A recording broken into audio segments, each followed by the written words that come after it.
Sahabat pendidikan karakter, kebijakan PPDB sangat bermasalah. Apakah kebijakan ini pantas dilanjutkan?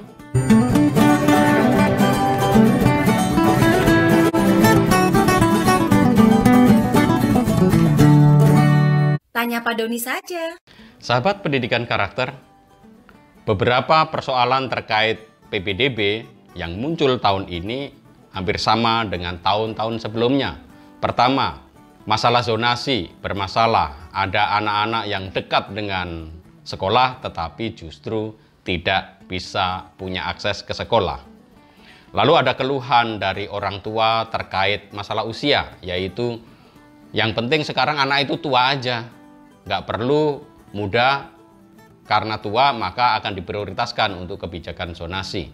Lalu ada manipulasi data, terutama data keluarga prasejahtera, dan terutama kebijakan terkait dengan domisili, yaitu KK yang di beberapa tempat manipulasinya sangat keterlaluan. Masa di satu KK ada 10 anggota keluarga yang di situ dituliskan keluarga lain atau famili lain. Nah, berbagai macam carut-marut proses penerimaan peserta didik baru ini sebenarnya terkait dengan kebijakan akses pendidikan bagi semua warga negara Indonesia. Tetapi sebelum kita mengatakan bahwa PPDB itu perlu dibubarkan, diganti, atau dievaluasi, kita perlu pertama-tama melihat dulu sebenarnya tujuan PPDB itu apa. Sejauh saya ingat, karena pada proses awal saya banyak dilibatkan juga di dalam mendesain kebijakan PPDB ini, maka pertama PPDB itu sebenarnya mendekatkan antara rumah dengan sekolah. Itu yang pertama. Karena apa? Kalau rumah dengan sekolah dekat, maka biaya transportasi umum, biaya untuk akomodasi anak-anak ke sekolah itu menjadi berkurang. Bahkan anak bisa pergi ke sekolah naik sepeda dan itu mengurangi polusi, bisa lebih sehat. Yang kedua, dengan adanya kebijakan zonasi, pemetaan akses anak dari jenjang satu ke jenjang berikutnya, dari SD ke SMP, SMP ke SMA sudah mudah dipetakan, sehingga kalau ada persoalan terkait dengan akses, pemerintah bisa langsung segera intervensi.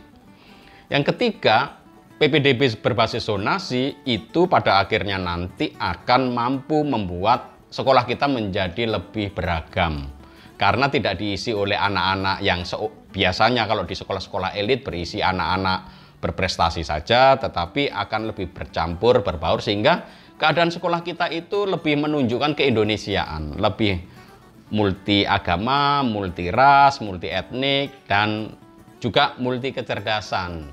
Karena itu, belajar untuk hidup di dalam keragaman itu bagian penting dari proses pendidikan yang harus dilakukan di sekolah-sekolah negeri. Yang keempat, kebijakan zonasi memungkinkan pemerintah membuat prioritas mana sekolah-sekolah yang harus diprioritaskan untuk didampingi dan dikembangkan, sehingga tidak ada lagi perbedaan antara sekolah negeri satu dengan negeri yang lain. Dengan kebijakan zonasi sebenarnya terbuka luas bagaimana pemerintah bisa bekerja sama dengan penyelenggara pendidikan swasta dalam rangka menyediakan akses pendidikan bagi semua warga negara Indonesia. Nah, 5 hal ini sebenarnya menjadi tujuan utama gagasan mengapa dahulu ada kebijakan zonasi. Tetapi faktanya apa yang terjadi sekarang ini, seluruh tujuan yang ada di dalam awal ketika Kemendikbudristek mendesain kebijakan zonasi itu lama-lama menjadi berkurang. Berkurangnya seperti apa? Pertama terkait dengan kebijakan kuota zonasi. Dulu kuota untuk zonasi itu 80%. Tetapi sekarang kuota untuk SD berdasarkan Permendikbud nomor 1 tahun 2021 untuk SD 70%, untuk SMP 50%, SMA, SMK 50%. Kuota yang seperti ini tentu bertentangan dengan ide dasarnya, karena kuota untuk PPDB itu yang berbasis zonasi seharusnya diperbanyak sehingga semakin banyak anak-anak di sekitar sekolah itu bisa mengakses pendidikan yang tidak terlalu jauh. Itu yang pertama. Yang kedua, terkait dengan proses alur. Seharusnya prosesnya itu kan dari jalur zonasi dulu, kemudian jalur afirmasi, kemudian jalur perpindahan, baru jalur prestasi. Tetapi di beberapa Pemda mereka justru membolak-balik. Ini menjadi bermasalah karena apa? Harusnya dari zonasi dulu. Kalau zonasi masih ada ruang, masuk ke afirmasi. Kalau afirmasi ada ruang, masuk ke perpindahan. Kalau perpindahan ada kuota lagi, baru masuk ke prestasi. Jadi sebenarnya bukan mengecilkan arti prestasi, tetapi membuat prioritas terkait dengan akses. Ya. Tapi di beberapa Pemda, mereka ada yang kemudian sudah mengkapling untuk prestasi berapa persen, ini berapa persen. Nah itu persoalan yang kedua. Persoalan yang ketiga terkait dengan akses ke sekolah terdekat. Kementerian Pendidikan dan Kebudayaan membuat aturan berdasarkan domisili, dan domisili itu ditujukan terhadap KK atau kartu keluarga. Saat ini sudah terjadi banyak manipulasi. Jadi banyak orang berbondong-bondong datang kepada keluarga-keluarga yang tinggal di dekat dengan sekolah-sekolah yang dianggap sekolah elit untuk meminta anaknya dimasukkan di dalam KK. Lalu kemudian mereka bisa mengakses sekolah yang elit itu berdasarkan KK ini. Manipulasi terhadap KK pada tahun 2023 ini lebih parah. Mengapa? Karena masyarakat sekitar sekolah-sekolah elit ternyata juga pikiran untuk membisniskan. Kamu berani bayar berapa untuk anakmu saya masukkan di dalam KK saya? KK saya dekat loh dengan sekolah negeri yang favorit. Nah ini banyak terjadi. Jadi ini baru kasus tahun 2023 ini satu KK diisi oleh 10 famili. Nah ini kan jelas sebuah kecurangan yang sangat luar biasa. Selain itu, data untuk kelompok keluarga prasejahtera dari tingkat RT, RW sampai kelurahan itu juga banyak dibisniskan sehingga orang bisa memperoleh surat keterangan yang seperti ini. Yang terakhir persoalannya adalah bahwa sekolah-sekolah itu sangat jauh ya, sekolah-sekolah sangat jauh. Bahkan di satu zonasi sekolah untuk SMA-nya itu jaraknya sekitar 70-75 km. Dan itu jelas tidak memungkinkan. Sementara di kota ini ada banyak sekolah-sekolah swasta yang kekurangan murid. Tetapi orang tua masih berpikir bahwa PPDB ini akan bagus kalau anak saya masuk di sekolah negeri. Dianggap sekolah negeri adalah jaminan kualitas mutu. Lalu apakah kemudian dengan berbagai macam persoalan ini ya, dari berbagai macam diskusi, beberapa waktu yang lalu saya diundang berbicara juga on air di radio, ada orang tua mengatakan, sudahlah Mas Doni, kita pakai saja NEM, ya, NEM, nilai Eptanas murni, untuk ngecek anak-anak bisa masuk ke sekolah mana, sehingga itu lebih fair, lebih adil. Tetapi yang jadi masalah kan kalau ada NEM, nah sekarang ini kan kita sudah tidak ada ujian nasional. Lalu bagaimana menilainya? Jalur prestasi itu satu-satunya kemungkinan untuk membuat anak masuk berdasarkan nilai rapot. Tetapi rapot pun juga sudah banyak dimanipulasi, ya kan? Jadi jalur prestasi pun manipulasinya itu sudah sangat banyak. Mengusulkan kembali mekanisme jalur nilai Eptanas murni jelas tidak mungkin karena saat ini pemerintah tidak memiliki kebijakan ujian nasional, ya. Sedangkan untuk jalur prestasi, jalur nilai rapot juga bisa manipulasi. Tetapi dengan adanya kebijakan yang seperti sekarang, di mana jalur prestasi itu adalah jalur terakhir ketika jalur zonasi, jalur afirmasi, jalur perpindahan orang tua itu masih kosong, barulah dimasuki jalur prestasi. Lalu terkait dengan keberatan orang tua, Mas Doni, sekarang ini mending anak-anak kita tua aja, yang penting tua, sehingga bisa masuk ke sekolah negeri. Nah ini juga menurut saya keliru. Karena di dalam Permendikbudristek nomor 1 tahun 2021, itu tetap dimungkinkan anak-anak yang usianya itu tidak standar, tidak sesuai dengan ketentuan, terutama dari TK ke SD, asalkan mereka memiliki surat atau asesmen dari psikolog, surat dari orang-orang yang punya kompetensi bahwa anak-anak ini memang siap untuk masuk ke sekolah dasar. Dan ini sebenarnya tidak masalah, ya. Sejauh anak-anak ini mampu ada keterangan yang sungguh-sungguh dari institusi atau lembaga psikologi yang kredibel dipercaya, sebenarnya anak-anak ini tetap bisa masuk, ya, untuk ke sekolah-sekolah negeri yang berbasis zonasi meskipun usianya tidak mencukupi. Tetapi pada prinsipnya usia ini memang diprioritaskan. Mengapa usia diprioritaskan? Supaya anak-anak ini perkembangannya tidak malah mundur. Kalau nanti yang muda-muda diprioritaskan, yang anak-anak ini udah keburu tua, ya kan? Jadi pola pikirnya sama. Yang ini nanti akan terlalu tua masuk ke jenjang pendidikan tertentu, sementara yang anak tertentu masih terlalu muda untuk masuk ke jenjang pendidikan tertentu. Maka pemerintah sebenarnya memilih prioritas berdasarkan usia itu seperti itu alasannya. Bukan dengan tujuan anak-anak yang di bawah itu tidak boleh, karena untuk yang SD ke SMP itu tetap harus ada catatan-catatannya dari psikolog. Lalu terkait dengan blind spot, ya. Bagaimana zona di satu daerah dengan daerah yang lain, karena ada anak-anak tertentu itu ternyata tidak masuk di zona pemerintah daerah satu, tetapi dia malah dekat dengan pemerintah daerah yang lain, sehingga anak ini lintas. Bahkan untuk tingkat SMA bisa jadi lintas provinsi karena daerahnya perbatasan. Nah ini kan sebenarnya sudah diatur bahwa pengaturan seperti ini seharusnya kepala dinas provinsi ini terkait untuk yang SMA, maka mereka harus bekerja sama gitu, sehingga tidak masalah.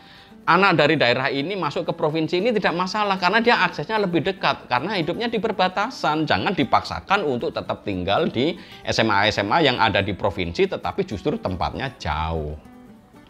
Lalu yang berikutnya terkait dengan akses dan kuota yang terbatas dari sekolah negeri. Tentu saja di SD, SMP, SD itu masih banyak sekolah negeri sehingga masyarakat bisa memasukkan anak-anaknya di sekolah negeri. Di SMP demikian juga, tetapi mulai SMP dan SMA kuota untuk kursi sekolah negeri itu sangat terbatas dibandingkan dengan ketersediaan sekolah-sekolah swasta. Dan seringkali anak-anak yang lulus dari SD itu jumlahnya lebih tinggi dibandingkan jumlah kuota sekolah negeri yang ada di SMP. Atau anak SMP yang lulus jumlahnya itu lebih banyak daripada SMA negeri yang diberikan oleh pemerintah. Nah ini perlu juga kebijakan yang lain, karena misalkan di pemerintah Provinsi Batam, boro-boro mereka kemudian mempertimbangkan sekolah swasta seperti yang dilakukan di DKI dalam rangka penerimaan peserta didik baru. Yang terjadi adalah bangun sekolah dulu, lebih banyak sekolah negeri. Nah dengan cara seperti ini akan mematikan sekolah-sekolah swasta.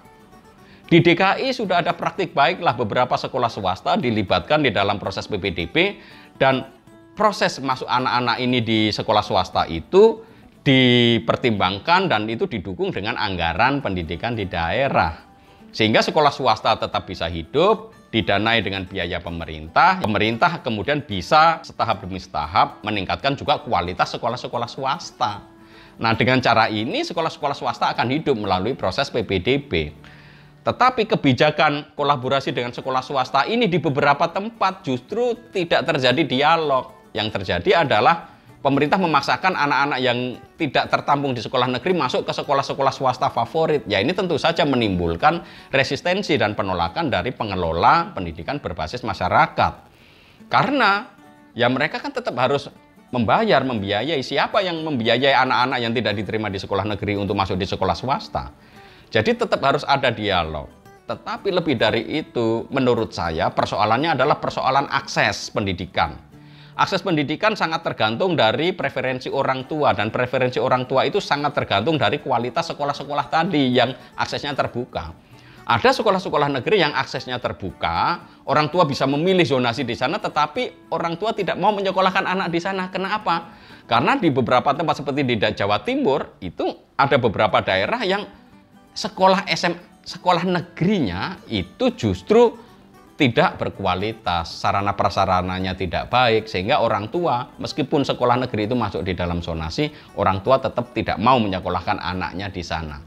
Lalu siapa yang harus bertanggung jawab di sini? Yang harus bertanggung jawab ya pemerintah daerah. Maka dengan adanya kebijakan zonasi, dahulu ide awalnya adalah kebijakan zonasi itu hanya langkah awal saja untuk membuka akses pada anak-anak, tetapi langkah berikutnya adalah pemerintah daerah harus memetakan sekolah-sekolah mana yang di pinggiran supaya kualitas sarana prasarana ditingkatkan sama dengan sekolah yang negeri yang lain.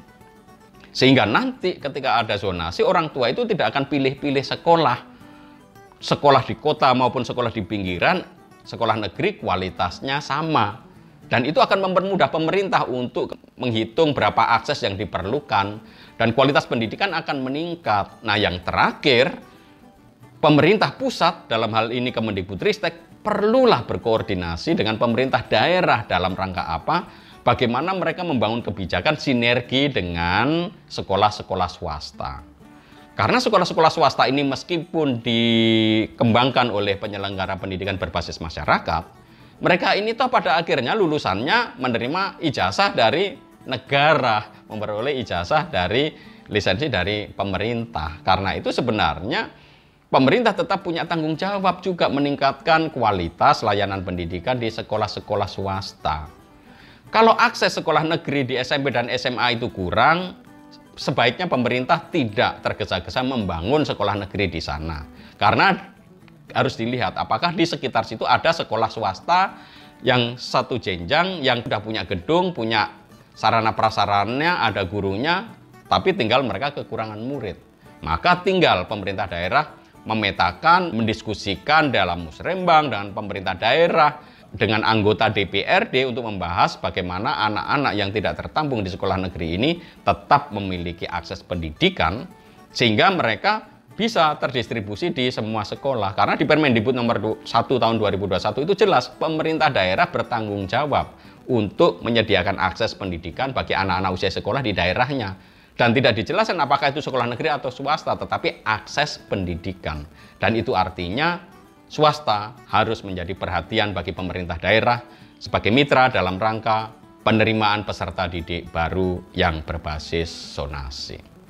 Jadi, apakah kebijakan zonasi itu bermasalah sehingga harus dibubarkan, harus diganti dengan kebijakan lain?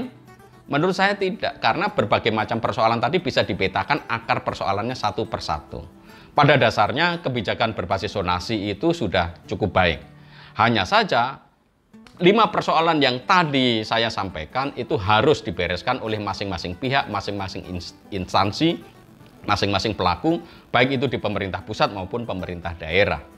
Seandainya sinergi ini terjadi antara pemerintah pusat, pemerintah daerah, dan penyelenggara pendidikan swasta, saya yakin kebijakan zonasi ini akan semakin membawa berkat bagi warga negara Indonesia dan membawa pertumbuhan partisipasi masyarakat yang baik di dalam meningkatkan kualitas pendidikan nasional.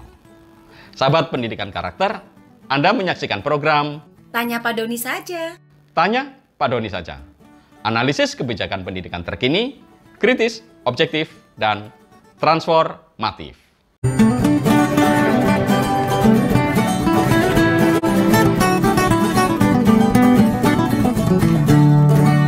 Tanya Pak Doni saja.